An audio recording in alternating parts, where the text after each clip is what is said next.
Good morning to all. Thank you very much for being with us this morning to discuss Caribbean policy and the first year in the Biden administration. My name is Luis Guillermo Solis. I am the interim director and visiting professor at the Kimberly Green Latin American and Caribbean Center at Florida International University in Miami. I'm also a former president of the Republic of Costa Rica. Thank you all for being here, and especially our panelists, an extraordinary group of specialists and practitioners who have been active in Caribbean politics, communications, and development for many, many years. They will provide an outstanding perspective of what's going on in that very important region of our hemisphere and how the United States has related to it during the first year of the Biden administration.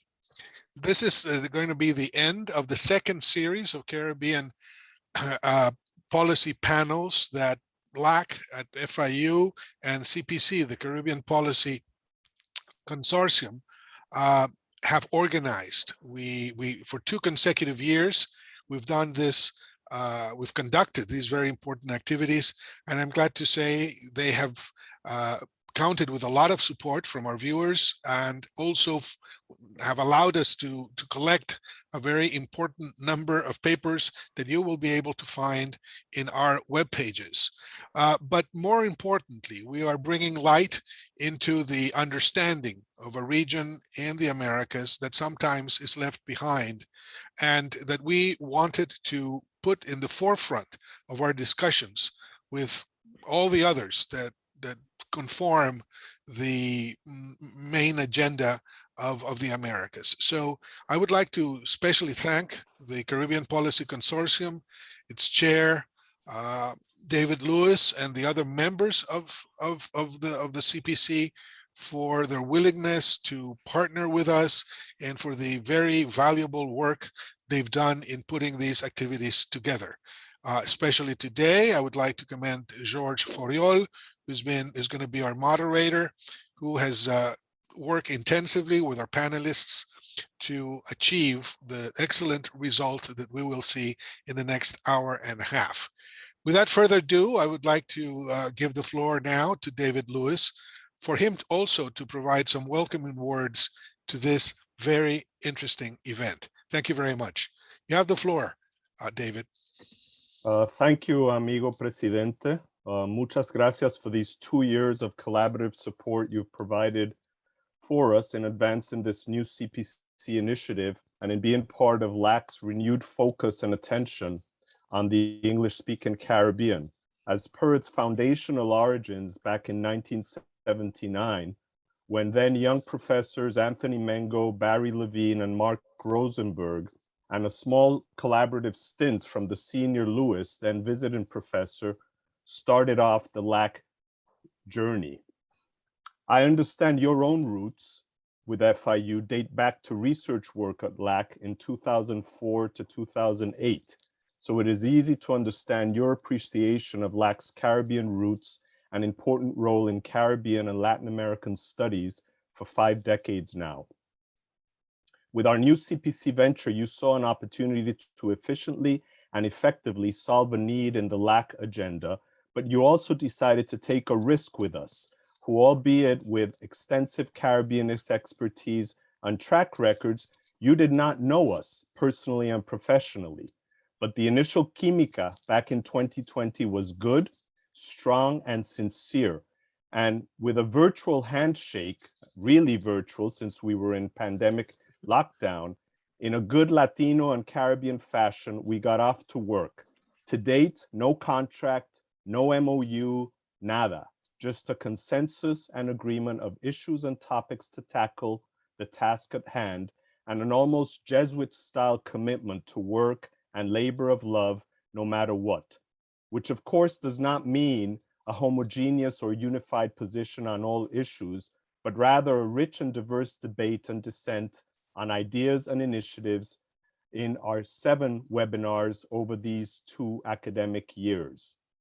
One usually has collaborations and amistades with presidents years or even decades before they become presidents.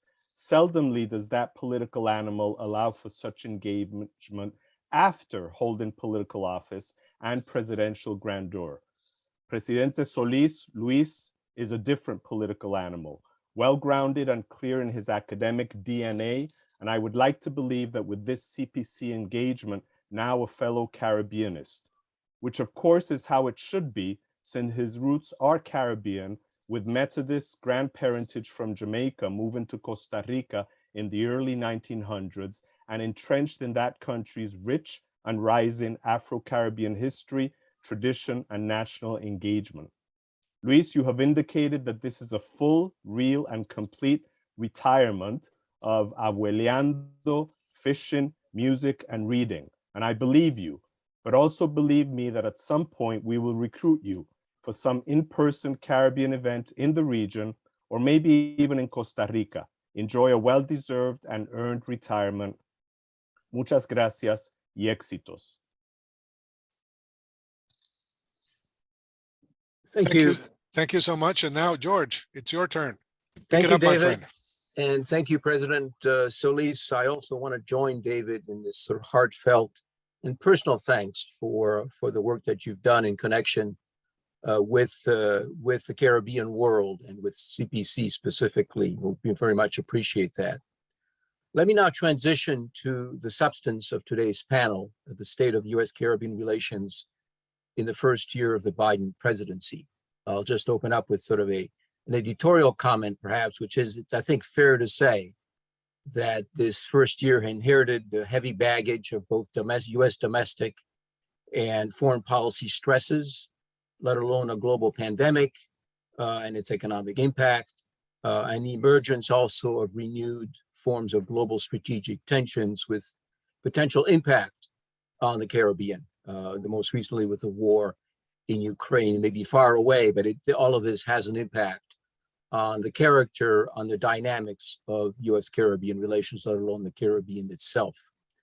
To synthesize these key issues for the next 90 minutes, we will hear from a distinguished panel, expert, and as President Solis suggested in his introduction, really first-class practitioners, if you will, of the trade. So let me be brief and introduce them in order that they appear on the program. I think it's worth spending a few minutes really highlighting the quality of the expertise that we have before us. First, our panel paper presenter, Sir Ronald Sanders, Ambassador of Antigua and Barbuda to the United States and the Organization of American States, the OAS, as well as non-resident commissioner to Canada. He has served twice as president of the Permanent Council of the OAS, including in 2016, during which he led a special OAS mission to Haiti and was again president of the council between May and June of last year. He brings considerable political and intellectual talent to these high-profile roles.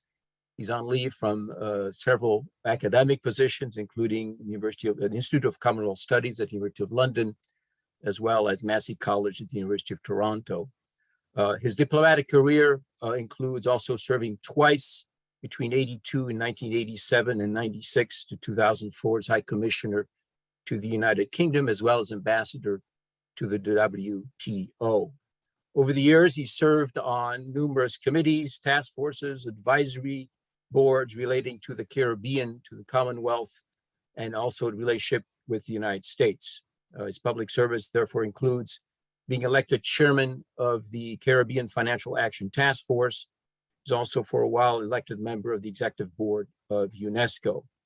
I could go on. Let me just finish by saying that he's a former visiting fellow at Oxford University, holds an MA International Relations from the University of Sussex, and for somehow in his spare time is able to write regularly commentaries in leading newspapers throughout the Caribbean and on internet news portals. Welcome, Ambassador Sanders. Let me continue to introduce all the other panelists very quickly. Our first discussant is Dr. Samantha Chaitram, who currently is a fellow with the Caribbean Policy Consortium, and her day job is research manager with the Office of the Commissioner of Police, Trinidad and Tobago Police Service. Most significantly for today's panel theme, her research interests include U.S. foreign policy and U.S. Caribbean relations. She is the author of an important publication, American Foreign Policy in the English-speaking Caribbean, published by Palgrave Macmillan in 2020. She's also a special contributor with Global Americans online publication site. In 2012, she was a Fulbright Scholar. She's worked as an external consultant with the migration unit of the Inter-American Development Bank, as well as with Trinidad and Tobago's Ministry of National Security, particularly dealing with Venezuelan migration issues. She has taught international trade at the Institute of International Relations at the University of the West Indies. She holds a PhD in international studies from the University of Miami and is also a graduate herself of the University of the West Indies. Welcome, Dr. Chaitram. Our second discussant is Jacqueline Charles, who is Miami Herald's Caribbean correspondent. I think it's fair to say that those who operate in the Caribbean policy universe are daily consumers of Ms. Charles' informed reporting. She's also written extensively throughout her career about U.S. immigration issues, drawing on her own deep links, particularly to the country of Haiti and the experience herself as an immigrant. She began her journalism career actually as an intern at the Miami Herald at the age of 14. She subsequently graduated from the University of North Carolina, Chapel Hill, and also currently serves on the UNC School of Media and Journalism Board of Advisors. Her first overseas assignment in the mid-1990s was in Haiti, and subsequently she also covered the devastating January 2010 earthquake in Haiti and spent the following 18 months of reporting on the country's attempts to recover. Her reporting assignments have taken her throughout the Caribbean, including Cuba, and most recently, even more broadly, within the Western Hemisphere, and which has won her a lot of accolades. For most notably, in 2011, she was named a Pulitzer Prize finalist for her Haiti earthquake coverage. In 2018, she was a recipient of the very prestigious Maria Moore's Cabot Prize for her coverage of the Americas. And most recently, actually this year, she's an inductee in the North Carolina Media and Journalism Hall of Fame, a star really in the world of Caribbean journalism. During her free time, somehow she also finds time to produce or co-produce award-winning documentaries, and also continues to write in different media and forms of media, as well as participating in panel news broadcasts and panels. Welcome, Ms. Charles. Our third discussant is Ambassador Thomas Shannon, who is Senior International Policy Advisor with Arnold and Porter in Washington, and brings to this position and his many roles that he has played a deep and wide government service and diplomatic experience, including serving 35 years in the Foreign Service and numerous U.S. presidents and secretaries of state. Ambassador Shannon served as Undersecretary of State for Political Affairs between 2016 and 2018, the third highest position in the department. From 2013 to 2015, he served as counselor of the department, which translated means that he acted as a troubleshooter and sort of roving envoy for then Secretary of State John Kerry. What's most significant is that his diplomatic tenure also includes, in effect, holding just about every key position related to Western Hemisphere policy, most notably as ambassador to Brazil, Assistant Secretary of State for Western Hemisphere Affairs, Special Assistant to the President and Senior Director for Western Hemisphere Affairs at the National Security Council, and also tenure for a while as U.S. Deputy Permanent Representative to the Organization of American States, let alone a number of postings in Guatemala, Brazil, South Africa, and Venezuela, an extraordinary career. He's a graduate of the College of William and Mary, as well as Oxford University. In his free time, he's also active in a number of other causes, most notably serving as co-chair of the Inter-American Dialogue's Board of Directors. Welcome, Ambassador Shannon. We will first hear from Ambassador Sanders. He will provide an overview of a paper that he's written for today's panel, and which will be subsequently finalized and issued as part of the partnership between FIU and the Caribbean Center and the Caribbean Policy Consortium. In fact, if you signed up for today's panel, you will receive a notice when the paper is being issued. Afterwards, we will go directly to the three discussants with their commentaries and then open it up for discussion and Q&A. Before I hand the microphone, so to speak, to Ambassador Sanders, two housekeeping items. The event is being recorded and will be made available later, both on the FIU and on the CPC websites.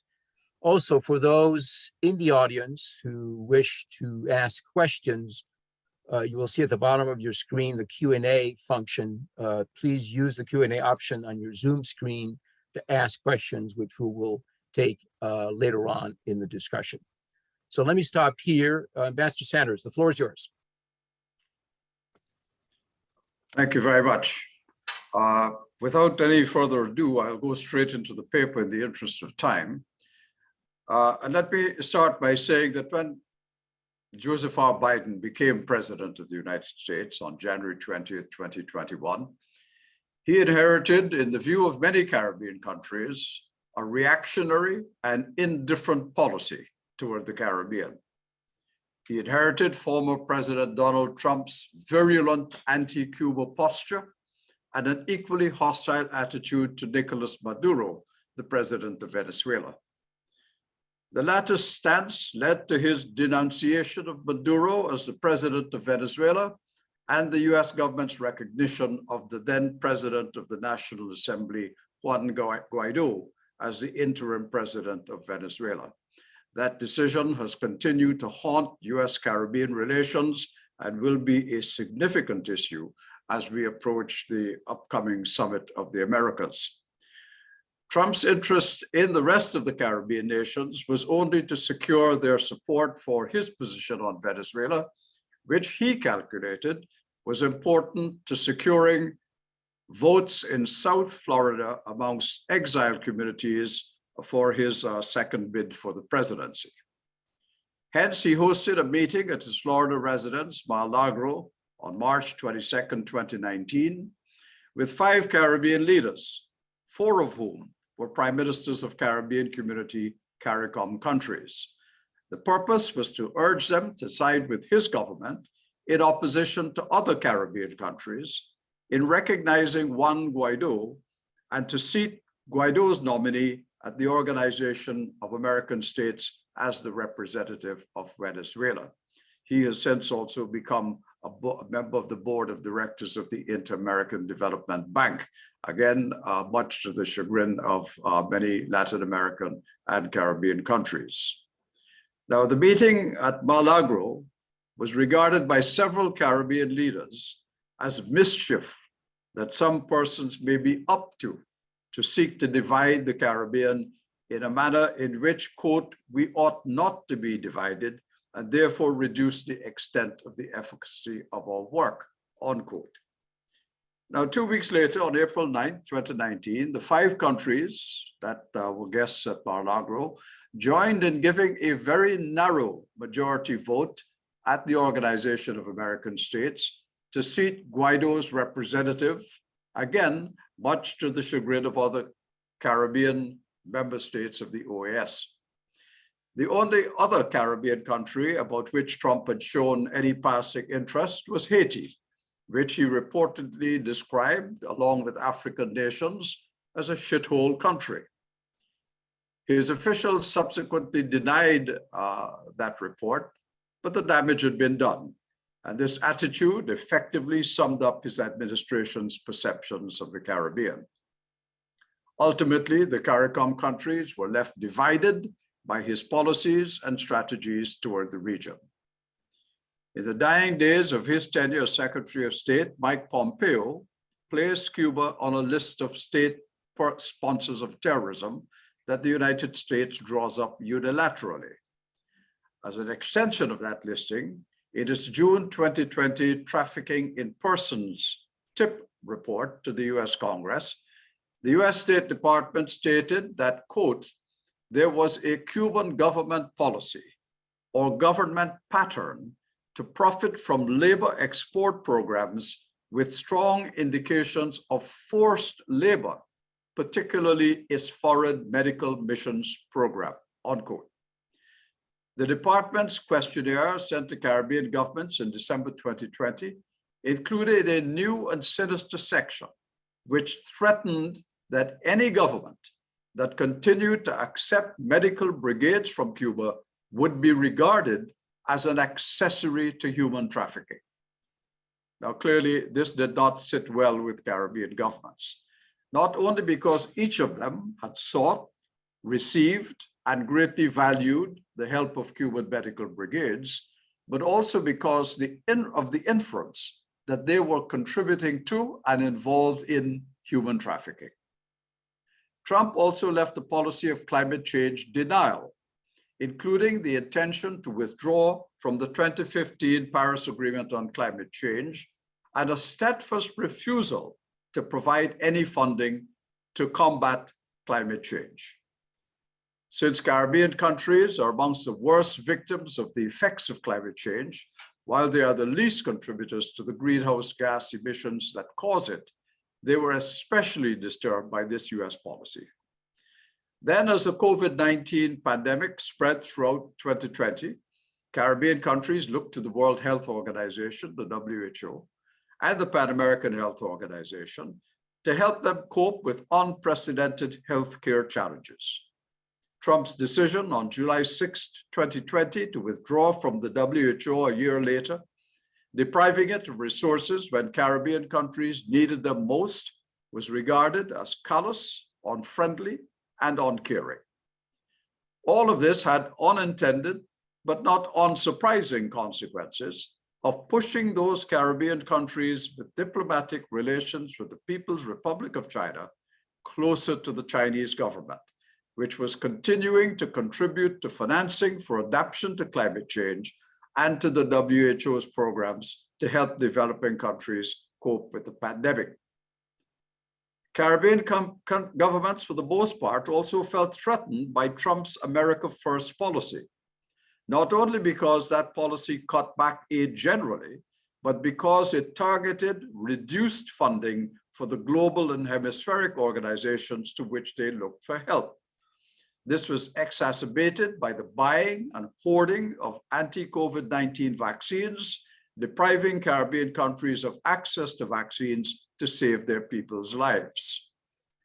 Caribbean 2020, a multi-year strategy to increase the security, prosperity, and well-being of the people of the United States and the Caribbean. That's the title of the paper, Caribbean 2020. It was a multi-year strategy, they say, to increase the security, prosperity, and well-being of the people of the United States and the Caribbean, was all words and no deeds, especially because it had no funding attached to it, apart from already operational and minuscule programs that were swept into a single package.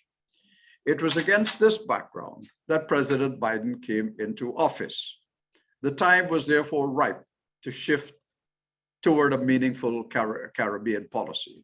But here I take note of the point that Dr. Fariel just made, that when Biden came into office, he was immediately preoccupied with the problems, domestic problems of the United States, including the pandemic that was sweeping the country and the need to deal with it, to restore the economy, to get employment back up.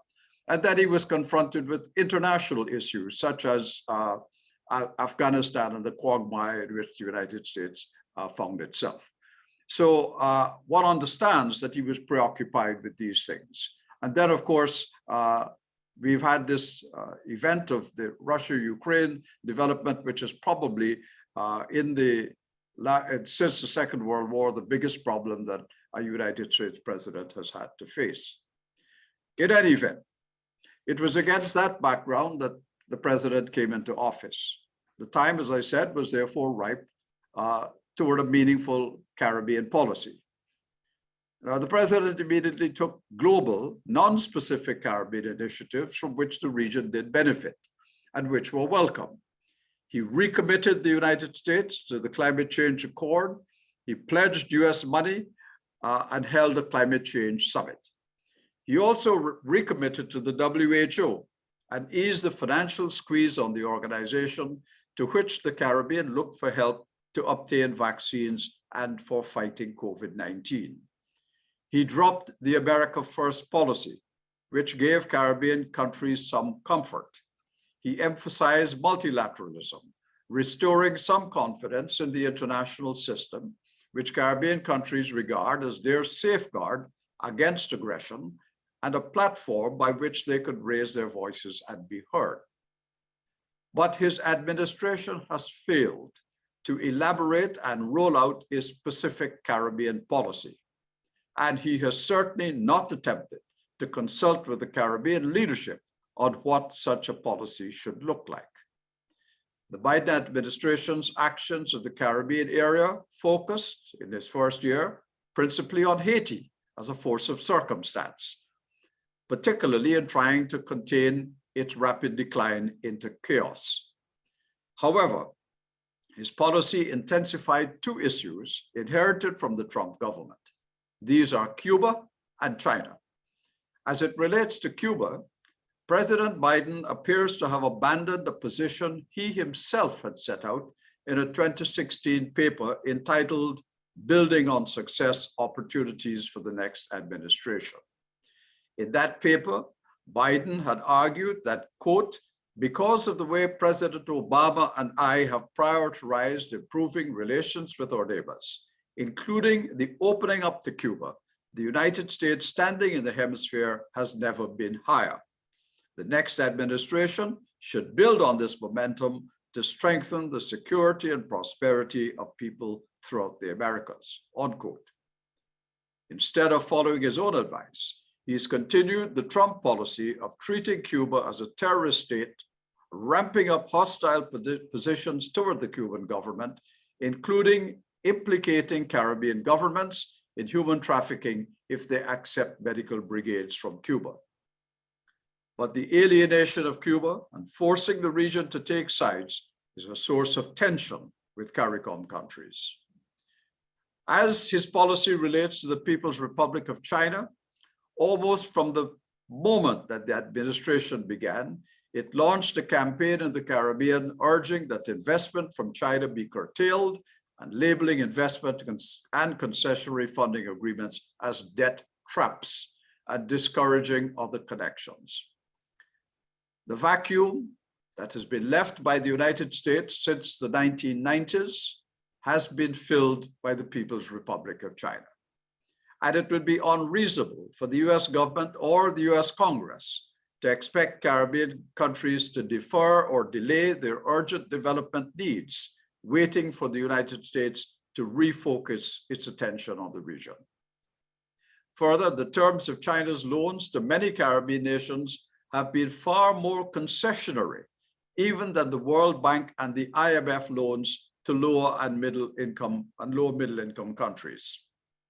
And China does not use per capita income as a criteria for disqualifying high income but vulnerable and underdeveloped Caribbean countries from eligibility for loans and grants. Caribbean countries do not regard the loans and other economic arrangements they have with China as a threat to US national security. And no member state of CARICOM has put any policies or programs in place that affect US national security. Indeed, CARICOM countries have remained faithful to importing goods and services from the United States, even though US assistance and investment in the sub-region have steadily declined. While it is factual that trade between Caribbean countries and China has increased in recent years, no trade in goods with the United States has been displaced, and certainly no trade in services. And on foreign assistance to the region, if China is now delivering more to the Caribbean than the United States, it should hardly be a matter of complaint by the United States administration. Now, if China comes to dominate Western Hemispheric economies, it will be because of a long period of the US neglect and the slow process to recognize that the United States must re-engage Latin America and the Caribbean in genuine cooperation and not with one-sided strategies that are long on words, but short on allocation and delivery of funds. If the US is genuinely concerned about extra-regional interests in the hemisphere, it should better position itself as a source of investment and cooperation. In Biden's first year, Caribbean countries pushed for a US Caribbean agenda and for a US policy to the region in which there is consultation and collaboration. Because of the COVID-19 pandemic, the Caribbean focused its early months of his administration on securing help from the US government to get access to vaccines. A meeting between Secretary of State Blinken and foreign ministers of CARICOM in April 2021 may have been too soon in the Biden administration to expect a comprehensive policy approach toward the Caribbean.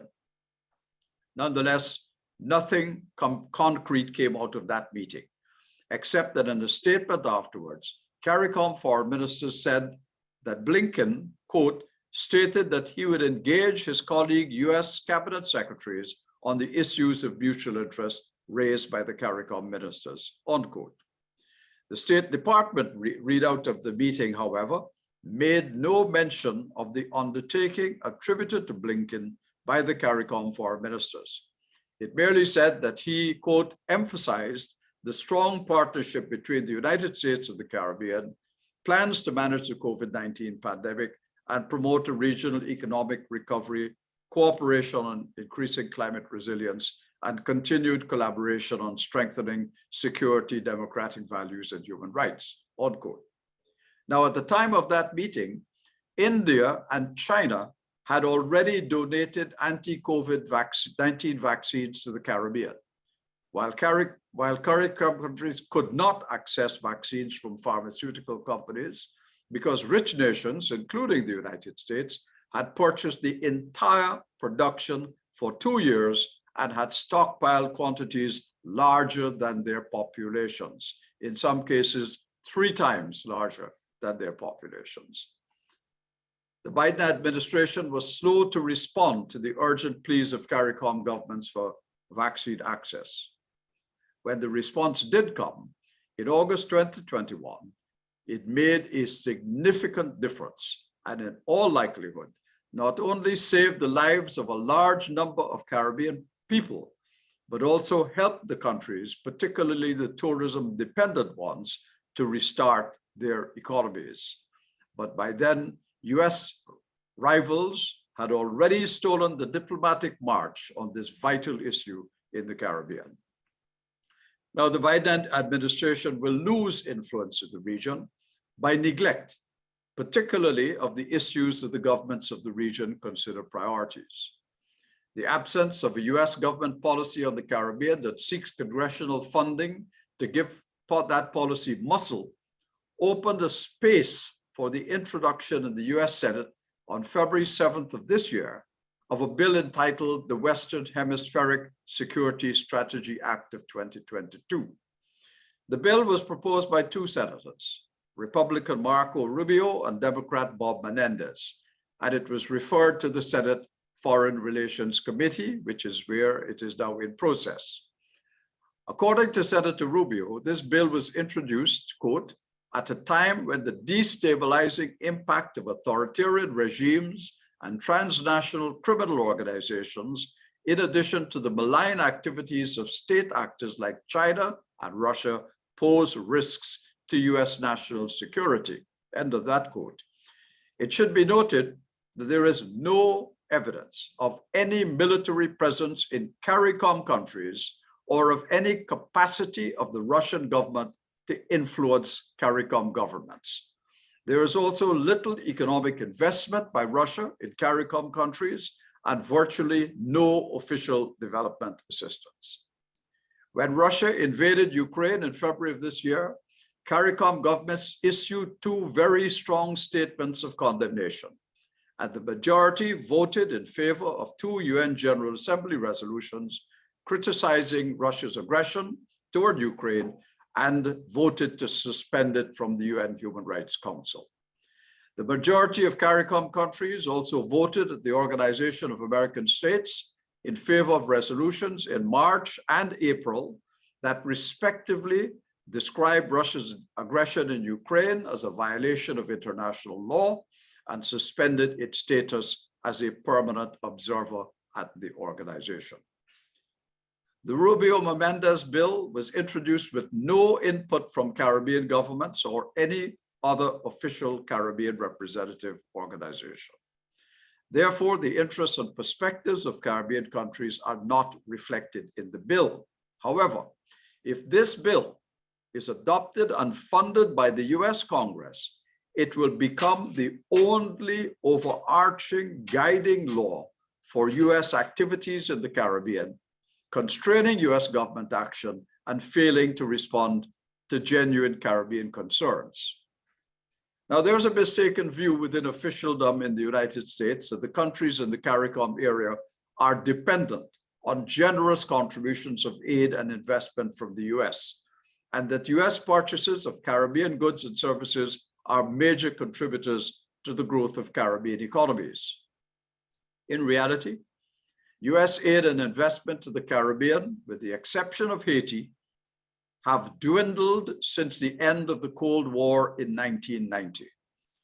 In 2020, US aid to the Caribbean was less than 1% of its global aid, and only 10% of its aid of $3.1 billion to the entire Western Hemisphere. Of the $336.4 million provided to the 14 CARICOM countries collectively, almost 90%, or $266 million went to Haiti alone. The remaining 10%, or $70.5 billion, was shared among the remaining 13 countries, with the Bahamas and Jamaica getting the lion's share. Most countries did not get $1 million. In trade, the US has enjoyed a perennial balance of trade surplus with the CARICOM countries, notwithstanding the programs of the Caribbean Basin Initiative and the Caribbean Basin Trade Partnership Act, which are of very limited benefit only to a few Caribbean countries. In 2021, for instance, the US balance of trade surplus in goods with the 14 CARICOM countries was $4.5 billion, despite increased imports of much needed oil and petroleum products from Guyana and Trinidad and Tobago. Therefore, while it may be small in US trade terms, the region is one of the few places in the world with which the United States enjoys a perennial trade surplus. In 2020, the US exported $13 billion in goods to the CARICOM area, providing jobs for Americans and revenues to the government. The CARICOM countries, again with the exception of Haiti, for historical reasons, are stable democracies with a high regard for human rights and freedoms. It is that peace and stability in the area that helps to keep the United States secure and free of refugees, again with the exception of Haiti.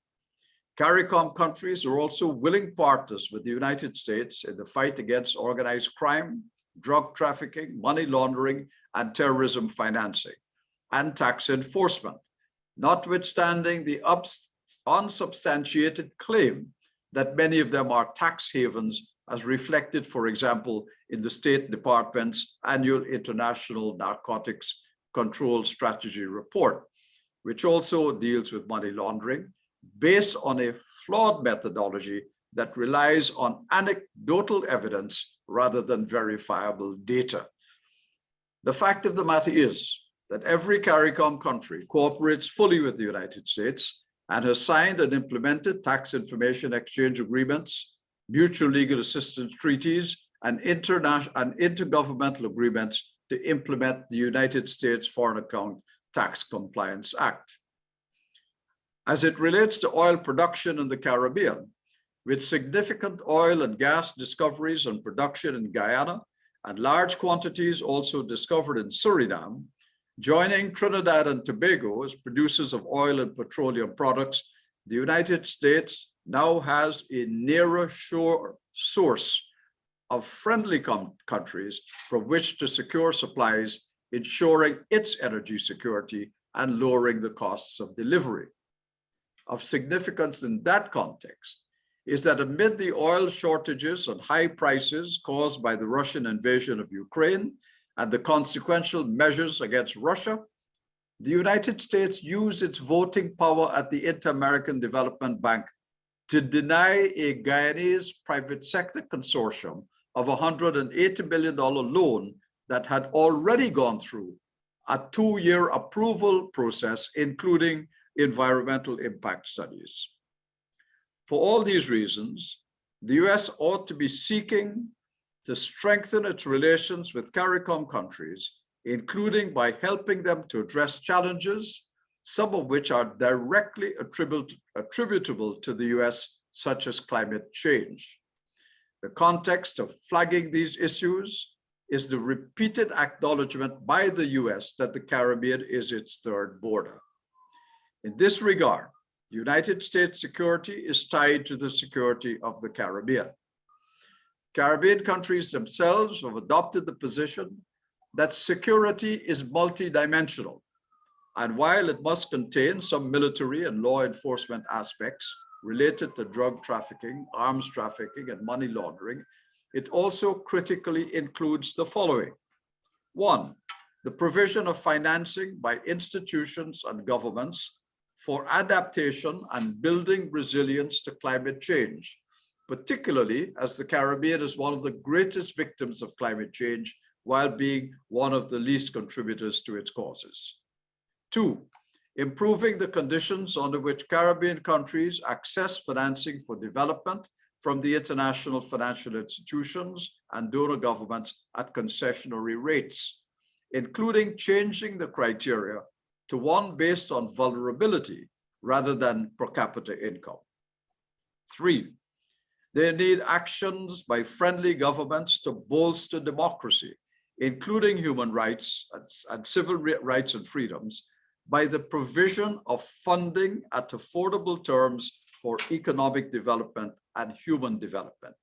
There is no way in which development can be divorced from democracy and vice versa. The two are integrally interlinked, and dealing with one without dealing with the other will not succeed. They also need recognition that the de-risking policies that have led to the withdrawal of correspondent banking relations to the Caribbean are adversely affecting the region's capacity to participate in the global financial trading system. There must be action to make regulatory rules more conducive to promoting trades in goods and services and investment in the Caribbean.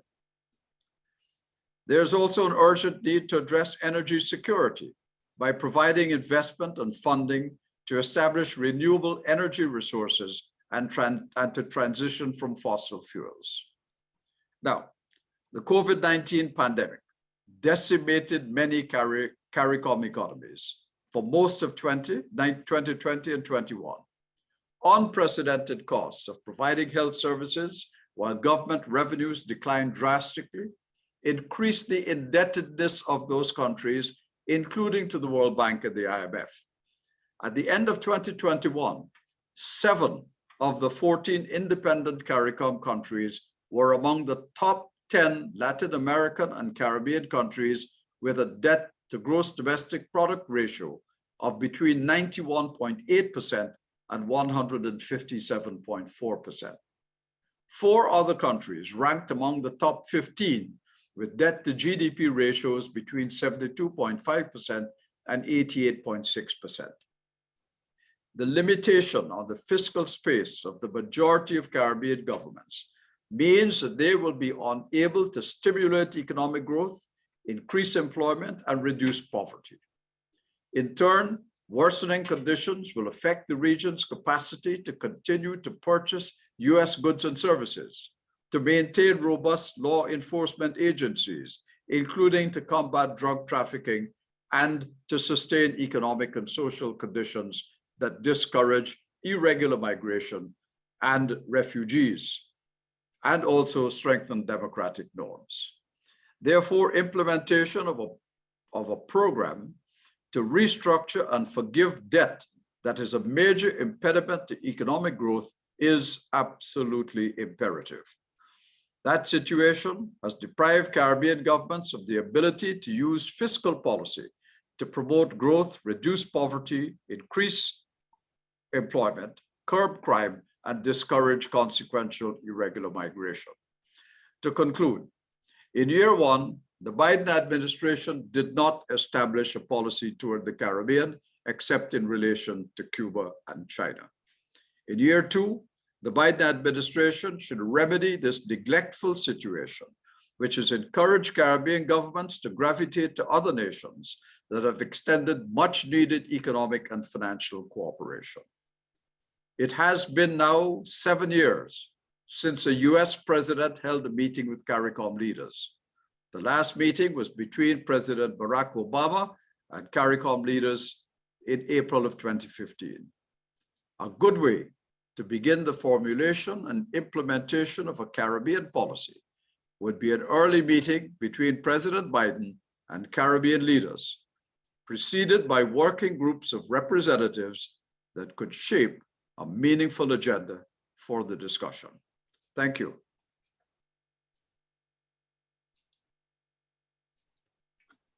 Thank you, Ambassador Sanders, for a robust and rich statement of the current state of U.S.-Caribbean relations, including at the end where you identified specific sort of policy initiatives that would really reinforce and strengthen in a meaningful way the relationship between the United States and the Caribbean. I noted at the end, and I hope that in the audience there are some who are carefully taking notes, that since President Biden, when he was vice president, had actually visited the Caribbean, that you actually recommend that a summit of some form ultimately be encouraged as quickly as possible between the American president and his counterparts from the region. This is a rich set of ideas. So let me quickly move to the 3 commentators. And the first one is Dr. Samantha Chaitram. Samantha, go ahead. Yes, good morning, everyone. And I'd like to thank Dr. David Lewis from the CPC and President Solis from FIU for inviting me to participate in this very high-level panel discussion. It is indeed a pleasure and honor for me to be here to share my views coming from Trinidad and Tobago. So my perspective will be based on the English-speaking Caribbean and how I have seen U.S. relations in the region. So first of all, kind of put in a historical context for Ambassador Sanders' paper.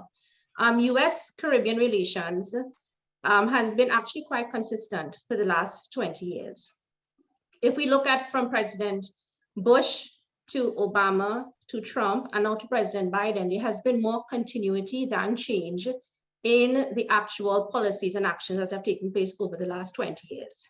And this is because U.S. foreign policy in the region over the last 70 years has always been driven by basically 3 things, which is U.S. national security concerns, U.S. economic interests, and humanitarian concerns. And this has been quite consistent.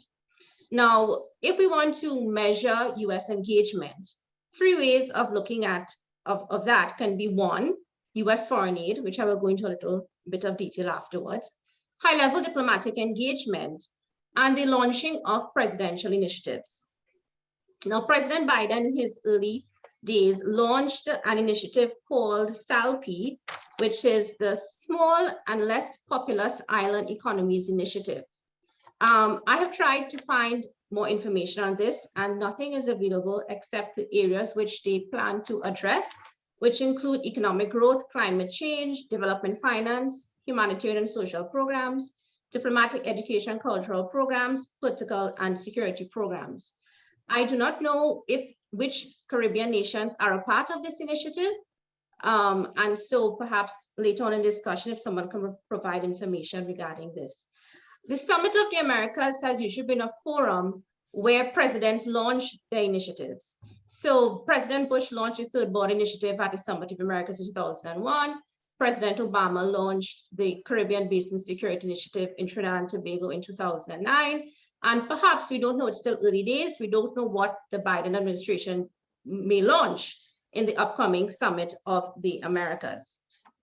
Regarding diplomatic engagement, whereas we have not yet had a US CARICOM meeting, there has been consultations between US Southcom and Caribbean countries. So last year in August, the former commander of US Southcom visited TNT and Barbados and met with prime ministers Dr. Keith Rowley, and the then acting Prime Minister of Barbados, and Ministers of National Security and Health to discuss what were our priorities moving forward.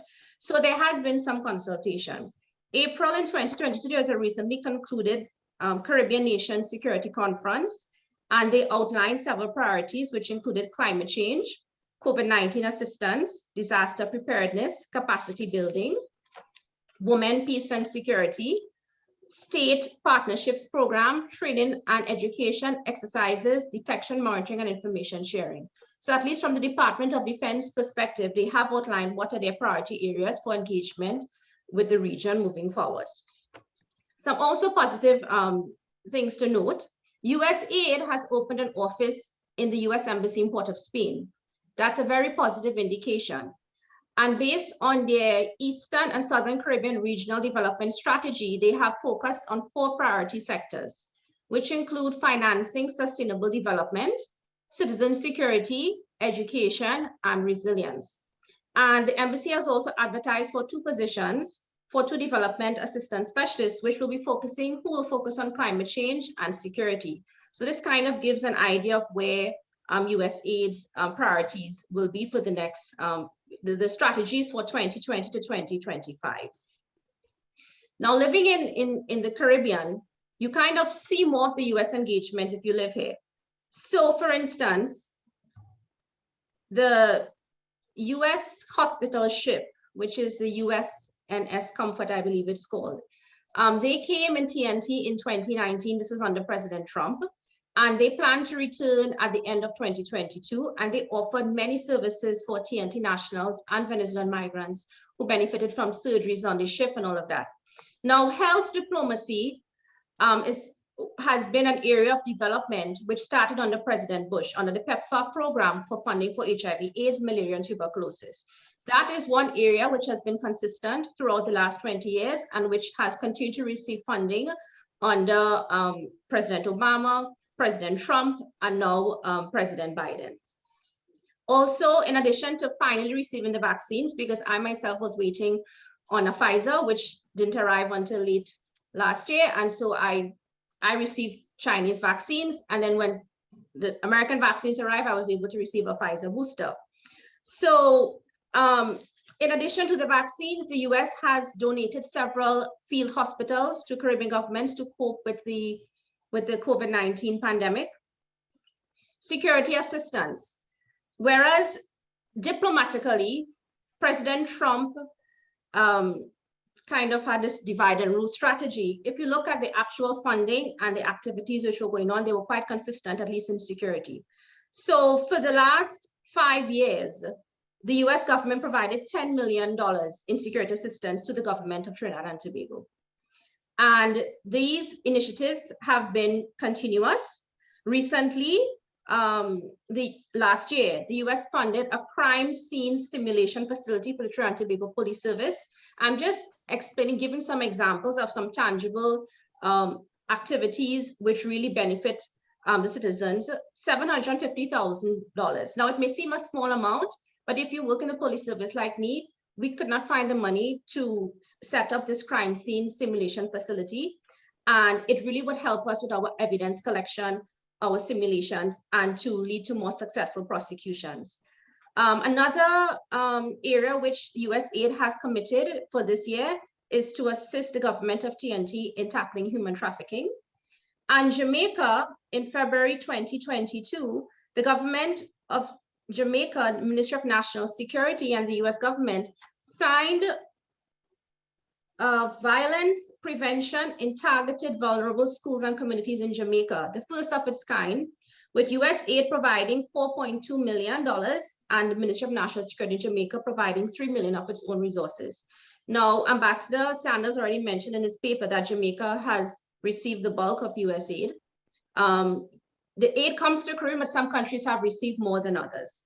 USAID also awarded $600,000 to 9 private sector organizations in Jamaica in the administration of COVID-19 vaccines. So these are just some of the examples of activities that have taken place in the region. Now, with regards to the foreign assistance, I looked at Congressional Research Service report on foreign aid to Latin America and the Caribbean, Biden's fiscal year 2022 budget request.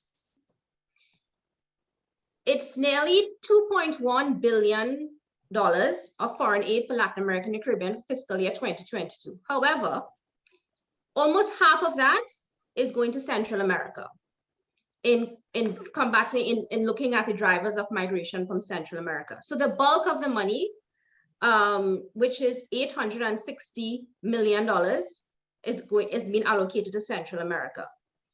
Colombia receives about 25% of that, which is $453 million. Haiti, $187 million. Mexico, $116. And the Caribbean Basin Security Initiative they have requested $66 million. This is actually less than what was requested for fiscal year 2021.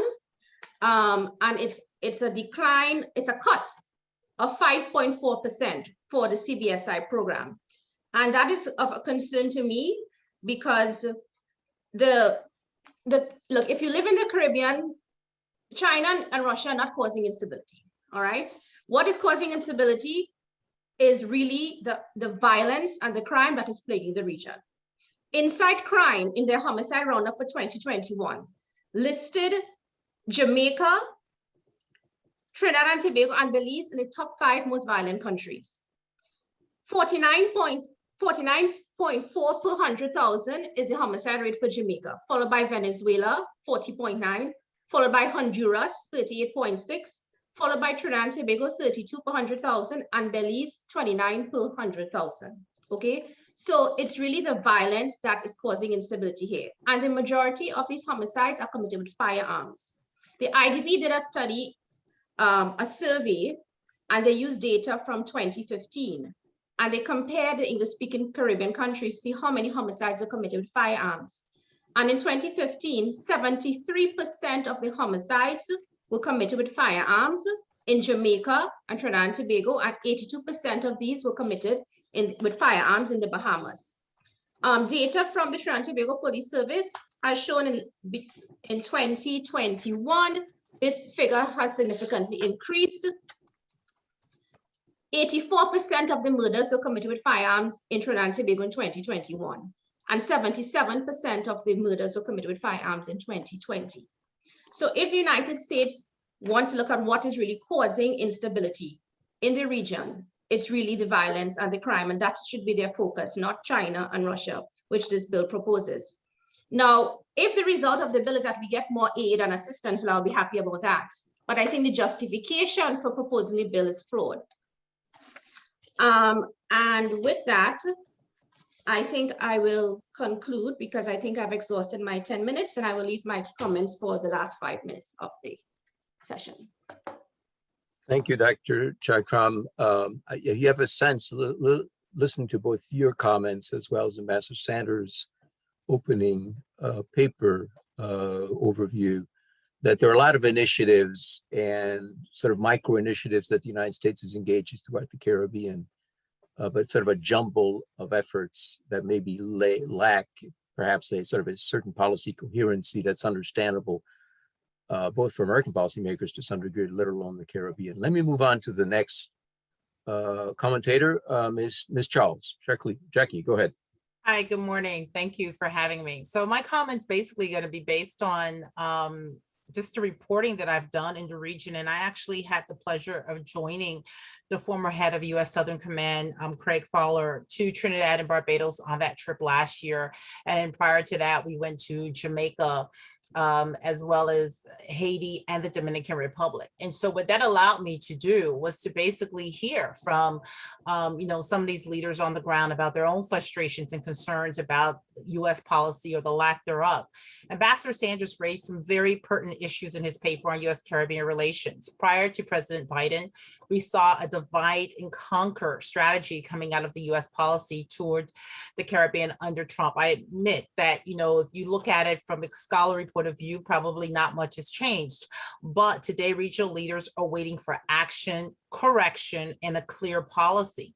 However, much of U.S. policy for this region is being seen today through the prism of migration, which some argue is at the expense of everything else, including the damage that was done during President Trump's administration. The frustrations are not new. I remember during the Bush years, third border Caribbean waiting to be seen, waiting to have their issues addressed by the US. It didn't happen. Same thing during the Obama administration. But given the damage and the neglect of the last few years, the US does have its work cut out for it. We can see that the Caribbean, though, is not waiting around. We are seeing the ties with China, and they're not willing to step back. And do I dare say Russia, which has made overtures to Haiti, though we are not sure how serious they are, but they've been making them. I think, we've also seen it in terms of Cuba. And, despite what the administration of the US has been saying in terms of Cuban doctors, the response from places like Antigua, it's like, look, we need the help, we need the assistance, especially during COVID, and we don't see the US stepping up to the plate. And of course, we've seen the positioning with Venezuela, which is now talking about resuming or restarting the Petrocaribe program. Today, there needs to be a clear policy and one that responds to the requests and needs of Caribbean governments. As the former head of CARICOM, Laroque, pointed out, blacklisting, correspondent banking, access to concessional financing, which we're hearing more and more, or at least US support for it with, the monetary organizations. And of course, help with climate change and the fallout of COVID-19, which there was a report this week that talks about food insecurity and how that's rising in the region. On Cuba, let me just say this, we're still waiting for a clear policy review or for a policy review out of this administration on Cuba.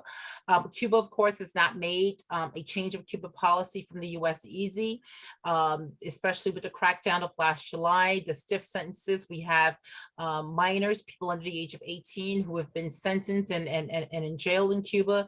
We're hoping to see with the migration talks that are coming up, maybe, there's some opening there between the US and Cuba to see some change. But I agree with the Ambassador Sanders that yes, the Cuban American vote in Florida with the midterm elections, it makes things not easy, we will say. Again, when I was with Fowler at US Southcom, one of the things that we heard was this absence of the US.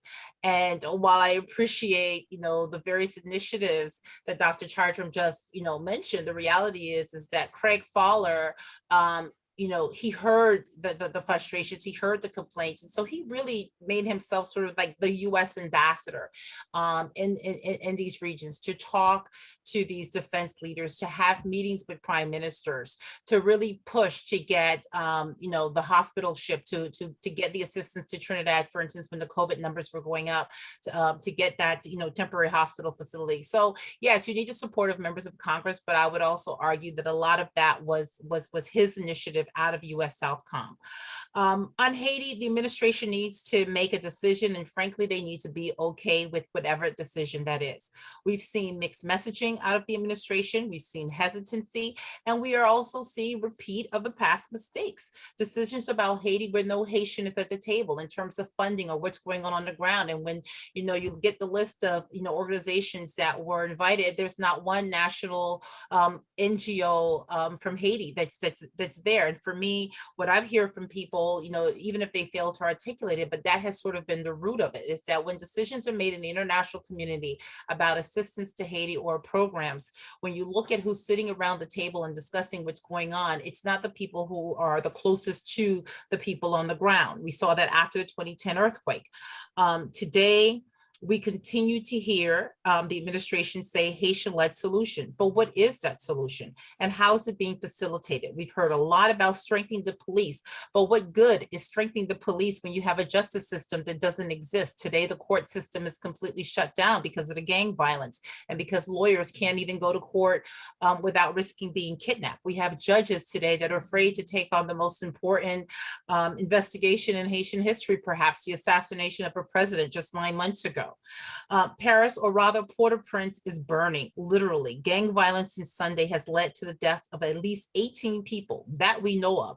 Hundreds have been forced from their homes. Houses have been burned. And Port-au-Prince is perhaps weeks, if not days, from being landlocked. Just look at the southern entrance of the capital and what happened since June.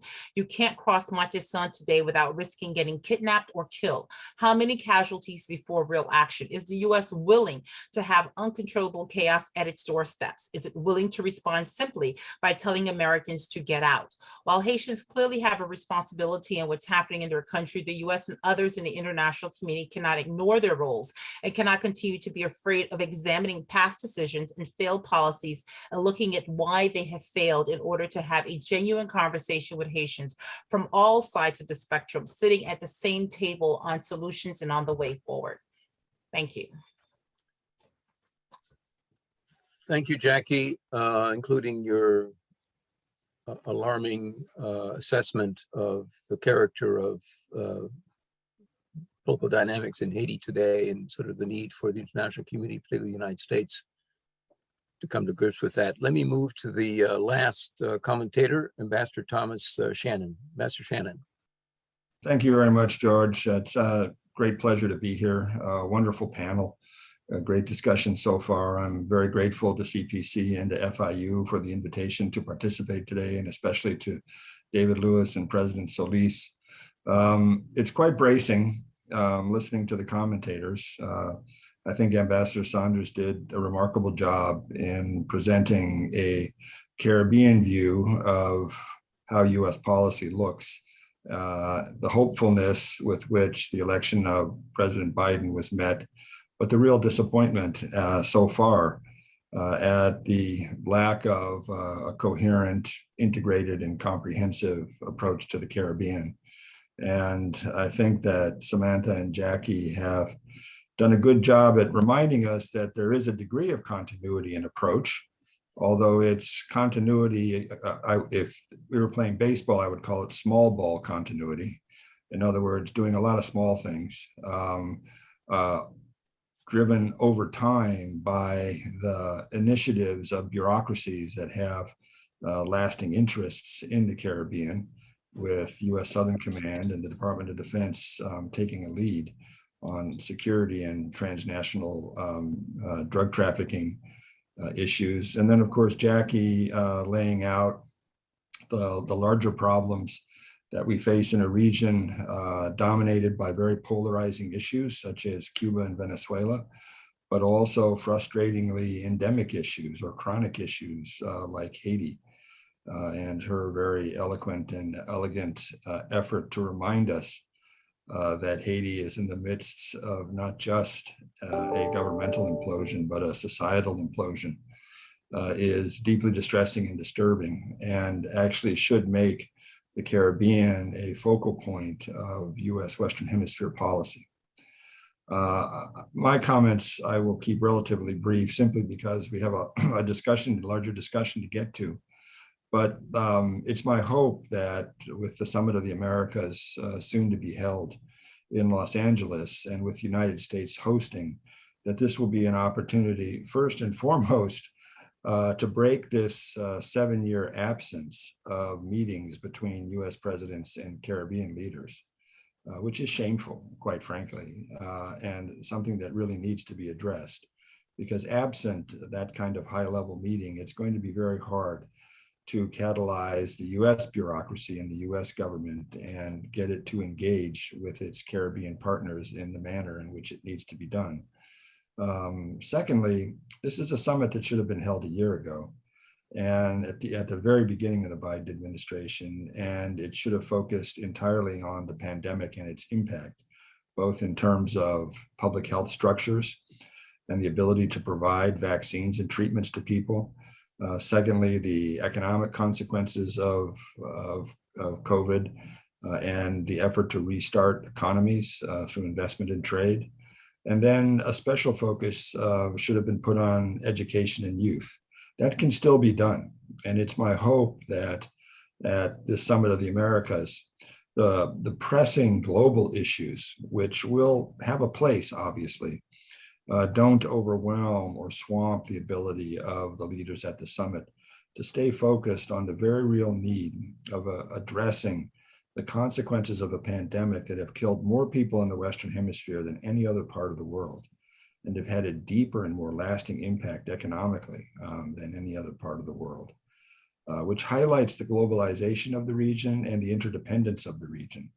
And this is needs to be understood as a strength in terms of responding to the impact of the pandemic. And so I really think we have in front of us, obviously, a large challenge, but a real opportunity in showing that the Western Hemisphere can rebuild itself in the aftermath of the pandemic, and do so in a way that recognizes the importance of globalization in the region and the importance of extraterritorial partners, who should not necessarily be viewed as threatening, but should be viewed as being brought into a hemisphere which is committed to democracy, committed to free markets and trade as drivers of economic growth and prosperity, and which have well-structured rules to address issues of corruption and malign influence. And we need to show a degree of confidence in ourselves and in our partners as we engage with these extraterritorial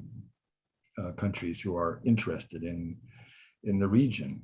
But I would also argue that one of the focuses has to be on the larger inter-American system, and in particular, the Organization of American States and the Inter-American Development Bank.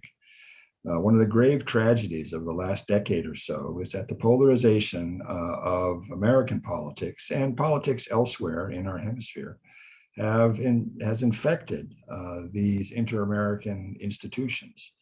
And institutions that were largely based on consensus and on finding common approaches to common problems have now become fora for political performance and votes that have no practical impact, but have a political impact. And the political impact, regrettably, is to split and divide the region and especially CARICOM. A special focus on CARICOM because of the number of votes at the Permanent Council that belong to the CARICOM countries. And my experience in the hemisphere is that splitting of the CARICOM is like splitting the atom. The only result is bad. And therefore, it makes a lot more sense for US policy to be focused on working with the CARICOM as an entity, as a group of countries that share broad interests and broad purposes, and have a coherent approach to the United States that allows us to work broadly across a region and address very specific problems in the region. And as we do so, I think one of the biggest issues that have to be dealt with in the short to medium term is Haiti. It's just hard to imagine the horror that is being unleashed in Haiti at this point because of the assassination of the president, all that means about state security structures, all that means about the implication of significant members of Haitian society in this crime, and what it means about the ability of assassins to move easily across an island, to come in and to come out and to commit this kind of crime. It's absolutely remarkable. And it's something that the United States in particular has to be able to play an important role in addressing. But more importantly, Haiti, which is a country that has effectively had the global community sit on it for the last several decades in an effort to address the challenges that emerged from the post-Aristide years. And then, of course, the hammering that Haiti has suffered because of earthquakes and hurricanes and tropical storms, that we have to find a way to allow Haitians to govern themselves again, and to do so in a way that allows Haitians to identify their own future, but with the support and help of the United States and partners. And so I believe that in this Summit of the Americas, late as it is, we have an opportunity that cannot be lost, because if it is lost, then I think any hope of a larger US approach to the Caribbean will be lost. And certainly a hope for a larger US approach to the Americas will be lost. So thank you very much. Thank you, Ambassador Shannon. Let me, in the minutes we have left, maybe open it up, starting maybe with some of the comments you just made, Ambassador Shannon, and go back also to the other two commentators and ask Master Sanders, there are a couple of things that have come up, obviously, on the basis of not only of your paper, but in the comments, including in several of the comments relating to the Summit of the Americas in early June in Los Angeles. You also, in the opening part of your paper, commented that an initiative on Capitol Hill on the Senate side sort of frames the region, including the Caribbean, almost in an absent-minded way. And that is in some ways potentially the only structured policy that would exist that would guide US policy in the region. So a number of issues that have already been discussed. Haiti is another question that came up both with Ms. Charles and Master Shannon. Are there a couple of issues which ultimately you want to come back to and provide some commentary in the limited time that we have? Master Sanders. Well, thank you very much, George. First of all, I cannot help but say that from Ambassador Shannon's presentation a few minutes ago, I think you and everyone who listened to him would understand the reason that when the relations between the Caribbean and the United States government rested in his hands, we were comfortable that we were in a safe pair of hands. It was a very balanced approach to the problem. I can't say that he said a single word with which I disagreed. However, let me just make a quick comment on the Summit of the Americas process. Look, the Summit of the Americas is in danger. But Ambassador Shannon is right. It provides an opportunity for CARICOM countries and the United States president to carve out some kind of understanding, some kind of policy that will make the Caribbean region comfortable with the United States and develop a plan that can be taken forward. It's a golden opportunity. But here's what can wreck it. If the United States insists on not inviting Cuba to this meeting, it will immediately cause 14 CARICOM countries not to attend. That means we don't have a Summit of the Americas that is meaningful. Secondly, if there's an insistence on Juan Guaido being there as if he is the president of Venezuela, that will also result in a number of countries not attending. And the point I would like to remind people of is this. When a few weeks ago, in the midst of the crisis of oil caused by the Russian invasion of Ukraine and the sanctions that followed, the United States government sought to talk to Nicolas Maduro in Caracas. They did not seek to talk to Juan Guaido. Juan Guaido is incapable of delivering anything on behalf of Venezuela. And it is about time that we get rid of the myth that Juan Guaido is the president of Venezuela, and let us start to deal with the de facto government and the real problem that we have in a constructive manner. To perpetuate that myth that Guaido is the president of Venezuela is non-productive. And I give you a further example. Juan Guaido has had a representative in the Organization of American States for the last 5 years. Well, yes, almost 5 years. And during that time, Venezuela has not paid 1 single cent in its contributions to the Organization of American States. The result of which is we have a $15 million deficit in our budget caused by non-payment of Venezuela to the organization. Why are we continuing these impractical, unpragmatic, ridiculous notions when we could be advancing this work differently? So there are those two threats, and we must bear them in mind. I know the problems are immense for the United States government internally because of the pressure that is being put on the Biden administration. I saw letters from senators saying Juan Guaido must be invited to the meeting. But you know, this is not a United States government meeting. It is a summit of all the heads of state of the Western Hemisphere, of which President Biden is only one. Now, he is the host government, but does that give the United States the right to decide who in America, in the Western Hemisphere, should or should not be invited. This is a critical issue, and it is one that we'll have to address, or that summit is in danger. Thank you.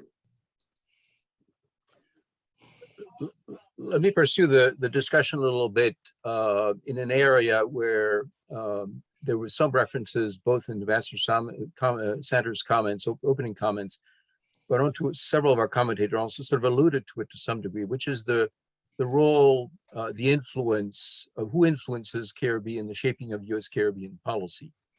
And if the argument is that in the United States, in the American context, in recent years, certain key themes have been shaped very much by the way domestic U.S. constituencies relate to the Caribbean, Cuba being maybe the most obvious example.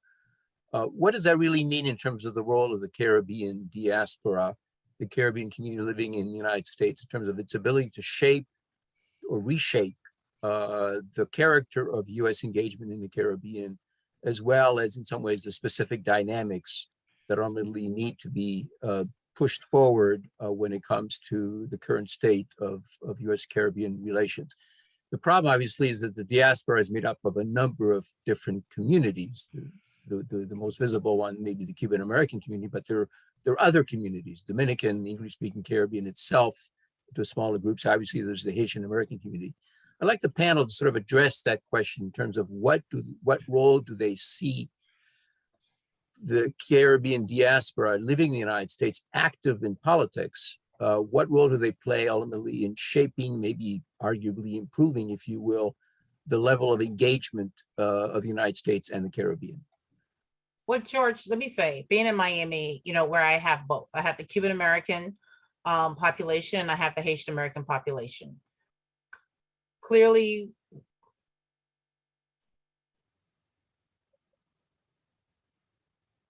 you guys hear me?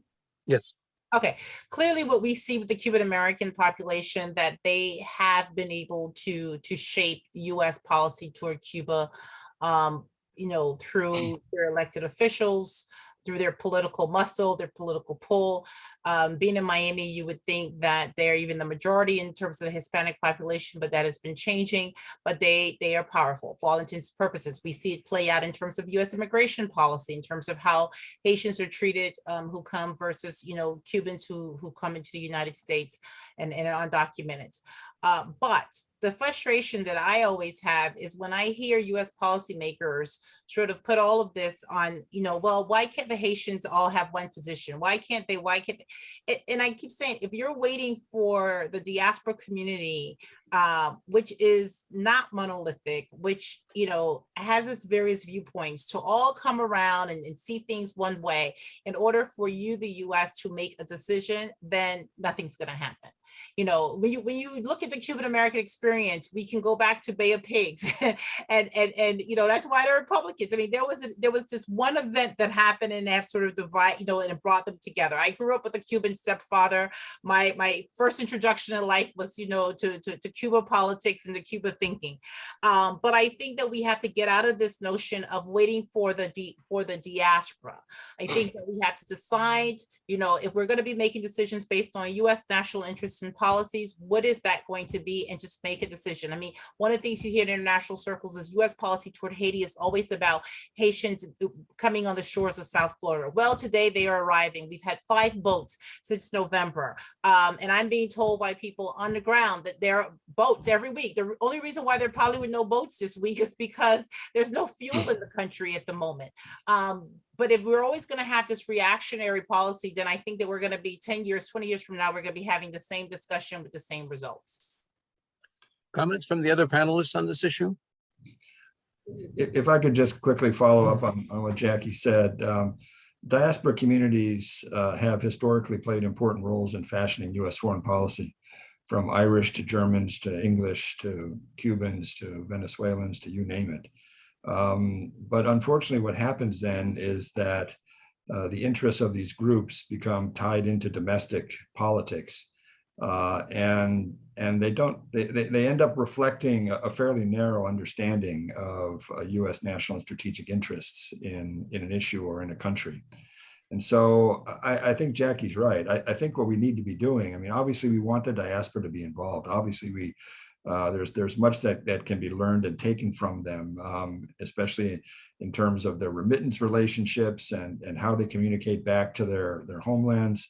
But the reality is the United States needs to be identifying its strategic purpose and its national interest, and then engaging with elected governments in the countries that we're engaging with in the Caribbean to define how we pursue those interests, how we project our values, and do so in ways that benefit ourselves and CARICOM.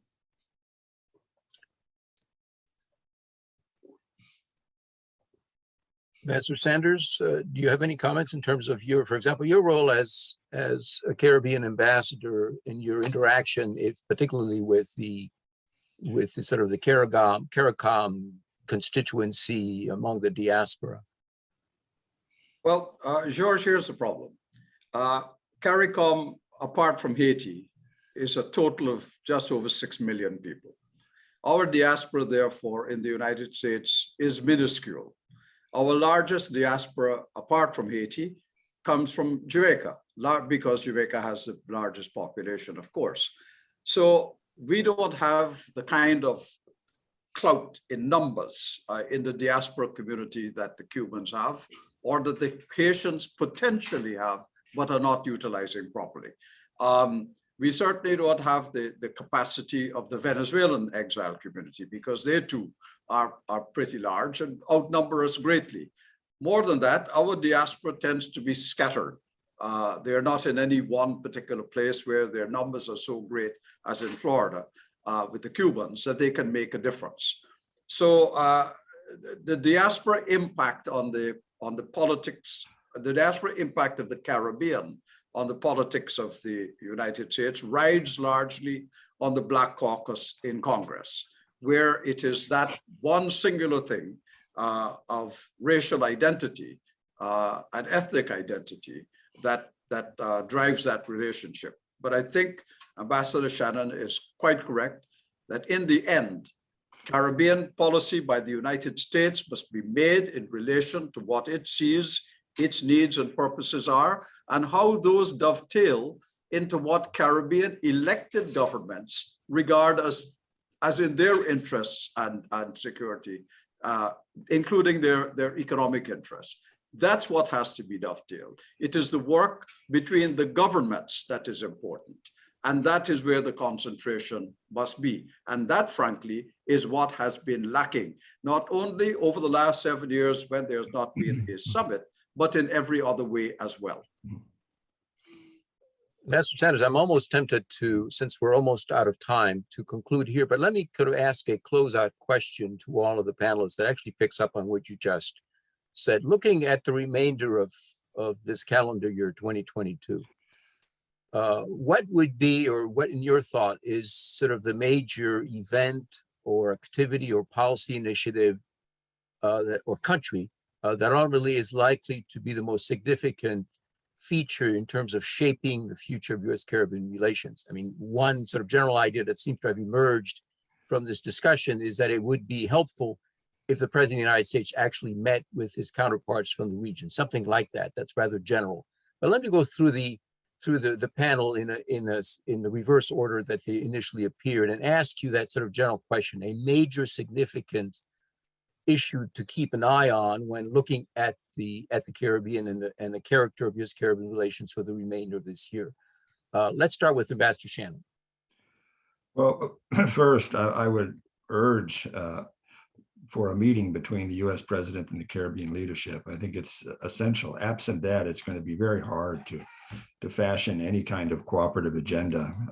Beyond that, I still believe that Haiti is this monumental problem that, if not addressed, is going to have a huge impact in the United States. And then finally, addressing the consequences of COVID and the pandemic, and recognizing that we still have a lot of work to do in the public health sector in addressing an education deficit because of 2 years of children not going to school, and then, of course, the economic consequences. Mm-hmm. Thank you. Ms. Charles. I agree with Ambassador Shannon, and I will also add to that Cuba and Haiti. Today, we are back to the future. We are back to where we had a migration crisis coming from both of those countries. Here in South Florida, every week we're getting boats from, we're getting Cuban rafters. They're showing up. Wet foot, dry foot doesn't exist anymore, but it feels like there's a wet foot, dry foot policy that's in place, and there's no clear immigration policy from the United States. I think if the US doesn't find a way to have a clear policy in regard to these two particular countries, it is going to start to affect domestically the US, and clearly Haiti. I think that this administration can no longer ignore what's happening in Haiti, the root causes.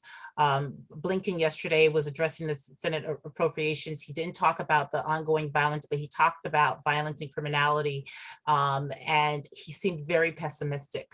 Almost like we don't even know what to do. But I think they better figure out what to do very quickly. Otherwise, it's going to be right at the doorsteps, and all the options that are available today will no longer be available. Thank you. Dr. Chaitram? Well, I don't have such a general comment, but actually something a little more specific, which is the State Department's Trafficking in Persons Report 2021. 3 English-speaking countries have been placed on Tier 2 watch list for 2021: Barbados, Belize, and Trinidad and Tobago. Haiti is also on that list. And if we are placed 2 consecutive years on a Tier 2 watch list, then we can be downgraded to Tier 3 in the 3rd year unless there's a waiver. And that can have significant implications for us with regards to foreign assistance, because they can cut aid in non-humanitarian, non-trade related assistance.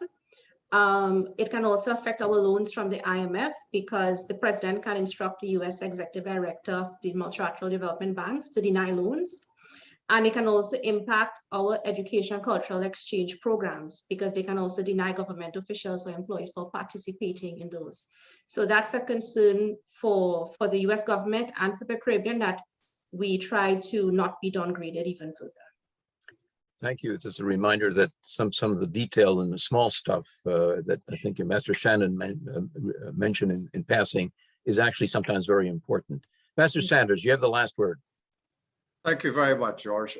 Let me say that I think the most critical problem, and this is what is going to define US-Caribbean relations in the near, medium, and long term, and it is post-pandemic recovery. The economies of the Caribbean, with the exception of Guyana, are all in trouble as a result of the decimation of those economies over the COVID-19 period. These countries desperately need help. I talked in my paper about the debt and the indebtedness of these countries, the heavy debt that they are now burdened with, the lack of fiscal space in which to pull themselves out of this. So post-pandemic recovery is critical.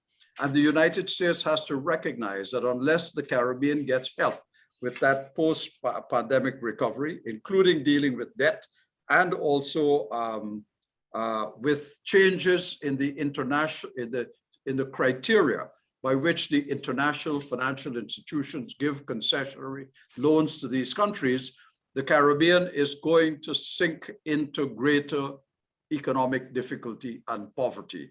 That has implications for the United States, including for, I don't want to say refugees, but certainly for irregular migration. So this is an issue that will be a defining issue over the next few years.